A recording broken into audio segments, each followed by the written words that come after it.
కంచి కామాక్షి అమ్మవారి దేవాలయంలో బంగారు కామాక్షి అర్చన చేస్తుండేది ఒక కుటుంబం. మహమ్మదీయులు దండయాత్ర చేస్తున్నారని అక్కడి నుంచి బయలుదేరి తిరువారూరు వెళ్ళిపోయారు వాళ్ళు.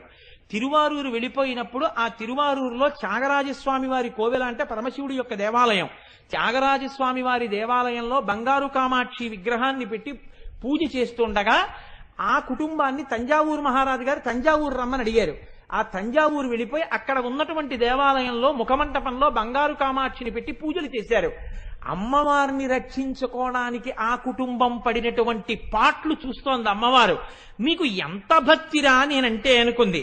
ఆ అమ్మవారే ఆ కుటుంబంలో వెంకటాద్రి అయ్యర్ అనేటటువంటి ఒక తండ్రి కడుపున బోధాయన సూత్రుడైనటువంటి కుటుంబంలో విశ్వనాథ శాస్త్రి అనబడేటటువంటి ఒక కొడుకు పుట్టాడు. ఈ విశ్వనాథ శాస్త్రి గారికి ఒక భార్య ఉండేది. ఆవిడ పేరు సుబ్బమ్మ గారు. ఈ విశ్వనాథ శాస్త్రి గారి భార్య ఆ తంజావూరులో ఉన్న రోజుల్లో ఒక ఆశ్చర్యం జరిగింది. పక్క వీధిలో ఆఖరి శనివారం నాడు ఒక బ్రాహ్మణుడి ఇంట్లో ప్రతిసారి కూడా వెంకటేశ్వర ఉత్సవం చేసేవారు. ఒకసారి ఈవిడ కూడా భోజనానికి వెళ్ళారు.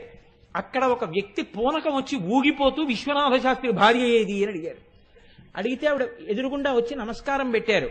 ఖచ్చితంగా 10 నెలల తర్వాత కృత్తికా నక్షత్రంలో నీ కడుపున పుట్టబోతోంది అమ్మవారు. అమ్మవారే నీ కడుపున పుడుతోంది, నీ కడుపున పడుతోంది. 100 మంది బ్రాహ్మణులకు అన్నం పెట్టన్నారు. ఇంత పేదరాల్ని నేనేం పెడతానంది ఆవిడ. కనీసం 25 మందికి పెట్టన్నారు. పెడతానంది. అంతే. ఆయన ఉపశాంతి పొందాడు.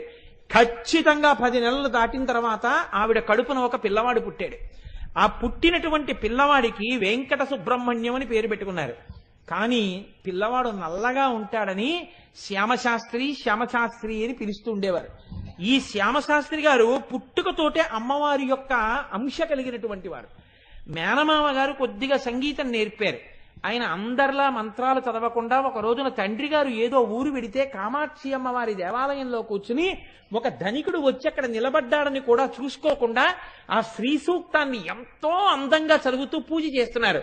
అది చూసినటువంటి ఆ జమీందార్ పరవశించిపోయి శ్యామశాస్త్రి గారు బయటికి వచ్చి పాదుకలు ఇస్తుంటే ఏమి చదివావురా కుర్రారా అని చెప్పి పెద్ద శాలువా ఒకటి తీసి ఆయనకి కప్పాడు. ఇది వెళ్ళి మేనమామ గారికి చెప్తే మేనమామ గారు ఆగ్రహించి ఈ పిల్లవాడి సంగీతం పుస్తకాలన్నీ చెప్పేశారు. అమ్మ నువ్వేం బెంగ పెట్టుకోకురా, నీకు అమ్మవారి అనుగ్రహం కలుగుతుంది ఏంది. ఆ ఊరు చాతుర్మాస్య దీక్ష తీయడానికి సంగీత శాస్త్రి గారు అనబడేటటువంటి పేరు కలిగినటువంటి ఒక మహానుభావుడు ఆ ఊరొచ్చారు. ఆ సంగీత స్వాముల వారు 3 సంవత్సరముల పాటు ఆ ఊళ్ళో ఉండి ప్రతిరోజు ఉత్తర సంధ్య వేళలో శివాలయంలో నర్తన సేవ చేసేవారు. ఆయన శ్యామశాస్త్రి గారికి సంగీతం నేర్పారు. ఆ సంగీతంలో నేర్పినది 3 ఏళ్లు. కానీ ఎంతటి సంగీత శాస్త్రజ్ఞుడు చేరనటువంటి స్థితికి చేరిపోయారు. చేరిపోతే పచ్చిమిరియం ఆది అప్పయ్య గారు అనేటటువంటి మహారాజు గారి ఆస్థానంలో ఉన్నటువంటి సంగీత విద్వాంసుడు శ్యామశాస్త్రి గారి కీర్తనలు విని ముచ్చటపడి ఆయనకి సంగీతం నేర్పేవారు. చిత్రం ఏమిటంటే గురువు గారు శిష్యుడు కూర్చున్నప్పుడు గురువు గారి దగ్గర కూర్చుని శిష్యుడు తాంబూల చర్వణం చేస్తుండేవాడు. శ్యామశాస్త్రి గారు తాంబూలం నవ్విరేవారు. గురువు గారి దగ్గర తాంబూలం నవలకూడదు. నములుతుంటే గురువు గారు అనేవారు, ఆయన్ని ఎప్పుడు శ్యామశాస్త్రి అని పిలిచేవారు కాదు, ఒరే కామాక్షి కామాక్షి అని పిలిచేవారు. కామాక్షి నువ్వు అలా తాంబూల చర్వణం చేస్తూనే పాడనేవారు. ఆయన తాంబూల చర్వణం చేస్తూ పాట పాడేవారు. శ్యామశాస్త్రి గారు బహుస్ఫురద్రూపి, 6 అడుగుల ఎత్తు మనిషి, పెద్ద అంచుపంచ కట్టుకుని ఉత్తరీయం వేసుకుని వారు రాజవీధుల్లో వెడుతుంటే సంగీత సామ్రాట్టులు వస్తున్నారనేవారట. అంతటి మహానుభావుడు ఆయన. ఈ పచ్చిమిరియం ఆది అప్పయ్య గారి దగ్గర ఓ రోజున సంగీతం పాడుతుండగా నోటిలో ఉన్న తాంబూలపు ఉమ్ము గురువు గారి కండువా మీద పడింది. గబగబా పరిగెత్తుకెళ్లి చెంబుతో నీళ్లు తెచ్చి కండువా కడగబోయారు. ఆయన అన్నారు, గురువుగారు నాయనా నీకు నేను సంగీతం నేర్పింది ఎప్పటికైనా నీ తాంబూలపు ఉమ్ము నా మీద పడాలని.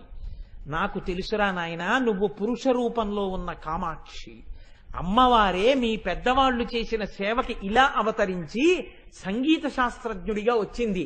నీ నోటి వెంట వచ్చిన కృతులు కొన్ని వేల సంవత్సరముల పాటు సంగీత విద్వాంసులు పాడుకుని తరించిపోతారు. అందుకే త్యాగరాజు గారు, ముత్తుస్వామి దీక్షితర్ వారు, శ్యామశాస్త్రి వారు ముగ్గురు సంగీతానికి త్రయమని పిలుస్తారు. అమ్మవారి అనుగ్రహంతో అమ్మవారి అంశతో పుట్టినటువంటి వారు శ్యామశాస్త్రి గారు. గురువు గారు ఆ తాంబూలపు మరకపడిన ఉత్తరీయాన్ని బహుభద్రంగా దాచుకున్నారు. ఇటువంటి శ్యామశాస్త్రి గారు విచిత్రం ఏమిటంటే మహారాజు గారి కొలువులో సంగీత విద్వాంసుడైన తరువాత భూలోకం చాప చుట్టి బొబ్బిలి కేశవయ్య గారు అనేటటువంటి బిరుదు కలిగినటువంటి ఒక వ్యక్తి ఏనుగు మీద ఆ రాజ్యానికి వచ్చాడు. వచ్చి నన్ను సంగీతంలో గెలవగలిగినటువంటి వాడు లేడు, జయపత్రికలు పట్టుకుని వచ్చాను, నా పేరే భూలోకం చాప చుట్టి ఆదికేశవయ్య, భూలోకం చాపలా చుట్టేశాను నేను, నన్ను గెలవగలిగిన వాడు లేడు, మీలో ఎవరైనా సంగీతంలో నాతో పోటీ చేస్తారా అన్నారు. అంటే మహారాజు శ్యామశాస్త్రి గారిని పిలిచి, నాయనా నువ్వు ఒక్కడివే ఆయనతో సమానంగా పాడగలవు, నువ్వు ఎలా అయినా రేపటి రోజున మన రాజ్య మర్యాద నిలబెట్టమన్నారు.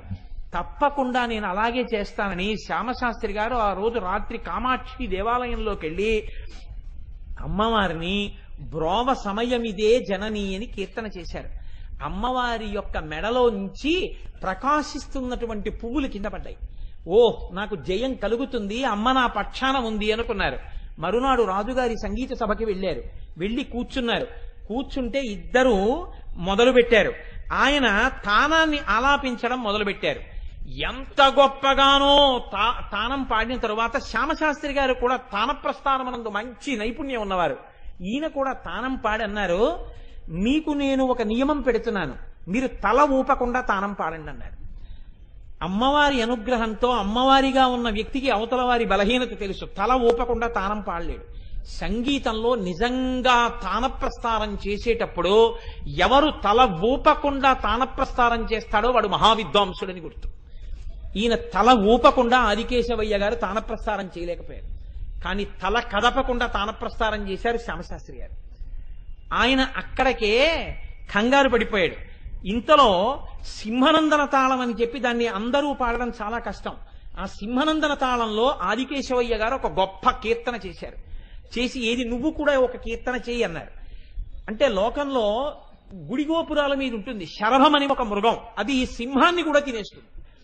ఇప్పుడు ఈయన శరభనందన ప్రస్థానంలో కాళప్రస్థాన విద్యలో ఆరితేరిపోయినటువంటి వారు కాబట్టి 19:3/4 మాత్రలతో ఆవర్తానికి 79 అక్షరాలతో కీర్తన చేశారు శ్యామశాస్త్రి గారు. చేసి ఆదికేశవయ్యని నువ్వు కూడా ఇలాగే శరభనందన తాళంలో 19:3/4 మాత్రలకి తగ్గకుండా ఎక్కువ మాత్రలతో కానీ సమాన మాత్రలతో కానీ ఆవర్తానికి 79 అక్షరాలతో కీర్తనని అలా పాడమన్నారు. అసలు ఆ శరభనందన తాళమే తిరిగినటువంటి వాడు ఆయన అమ్మవారి అనుగ్రహంతో కనిపెట్టి ప్రస్తారం చేశారు శ్యామశాస్త్రి గారు. పాడలేక శ్యామశాస్త్రి గారి కాళ్ళ మీద పడ్డాడు. తన బిరుదులన్నీ విడిచిపెట్టి జయపత్రికలన్నీ శ్యామశాస్త్రి గారి కాళ్ళ దగ్గర వదిలిపెట్టేశాడు. తంజావూరు కీర్తి నిలబడింది. మహానుభావుడు, గొప్ప జ్యోతిష విద్వాంసుడు. శ్యామశాస్త్రి గారు చెప్పుకునేవారు, నేను ఈ లోకంలో ఎంతకాలం ఉంటానంటే నా భార్య బతికున్నంత కాలమే ఉంటాను, నా భార్య శరీరం విడిచిపెట్టేసిన 5వ రోజున నేను కూడా లోకాన్ని వదిలిపెట్టేస్తానని చెప్పేవారు. ఆయన భార్య మరణించినటువంటి 5వ రోజున ఆయన శరీరాన్ని వదిలిపెట్టేశారు. ఎంత అందగాడైనా మహానుభావుడు, అంత సంగీత విద్వాంసుడైన, ఎన్ని కనకాభిషేకాలు చేసిన ఏకపత్ని వ్రతుడై శీలవంతుడై అమ్మవారి అనుగ్రహంతో భూలోకం చాపచుట్టినటువంటి ఆదికేశవయ్య గారిని ఓడించినటువంటి వాడై, అన్ని రాగతాళములను కనిపెట్టినటువంటి వాడై, అమ్మవారి మీద అన్ని కీర్తనలు చేసినటువంటి వాడై, ఆయన భార్య మరణించిన 5వ రోజున శరీరాన్ని విడిచిపెట్టి శ్యామశాస్త్రి గారు ధన్యుడైపోయాడు. అమ్మవారి అనుగ్రహంతో జన్మించినటువంటి శ్యామశాస్త్రి గారు సంగీతంలో అమ్మవారి దంతపంక్తిలో ఒకరయ్యారు. ఇప్పటికీ కీర్తన పాడుకుంటే శ్యామశాస్త్రి గారి కృతులు పాడుకుంటారు అమ్మవారి మీద. ఎన్ని కీర్తనలు పాడారు మహానుభావుడు.